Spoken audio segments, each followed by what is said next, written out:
И по слово, мисля, че децата, които ще дойдат и младежите на този фестивал, ще отнесат със себе си познания, които ще им бъдат полезни за следващата година. По традиция децата ще се включат и в експерименталната театрална лаборатория Драма. Вече няколко години го провеждаме с актьора Константин Еленков, който е техен ментор и режисьор.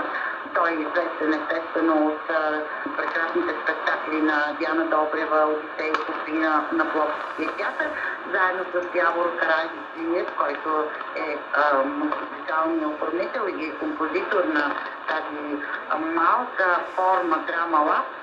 Тя представлява нещо изключително любопитно. От всички групи, които пристигат, могат да дадат заявка за участие в това ателие и тези 4 дена създават един нов продукт, т.е. срещата на сцената от абсолютно непознати деца от България, които създават един театрален продукт. Това е първо предизвикателство и второ изключителна смелост, която проявяват и екипа, който го прави, и самите младежи.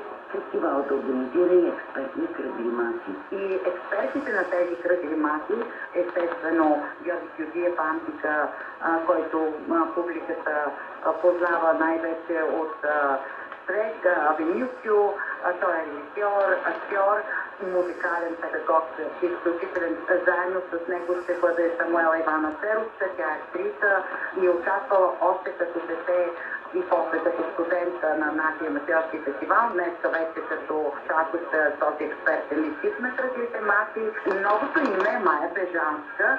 Надявам се, че тази великолепна актриса ще даде много заряд и много обратна връзка за добри нови начинания. И четвъртият човек, това е Петър Влайков, актьор и директор на Пловдивския куклен театър. За мен това е изключително приятно, че той ще бъде за първи път в тези кръгли маси, защото Петър е участвал още като ученик в трупа на град Пловдив в нашия фестивал, а днес вече е част от този експертен екип.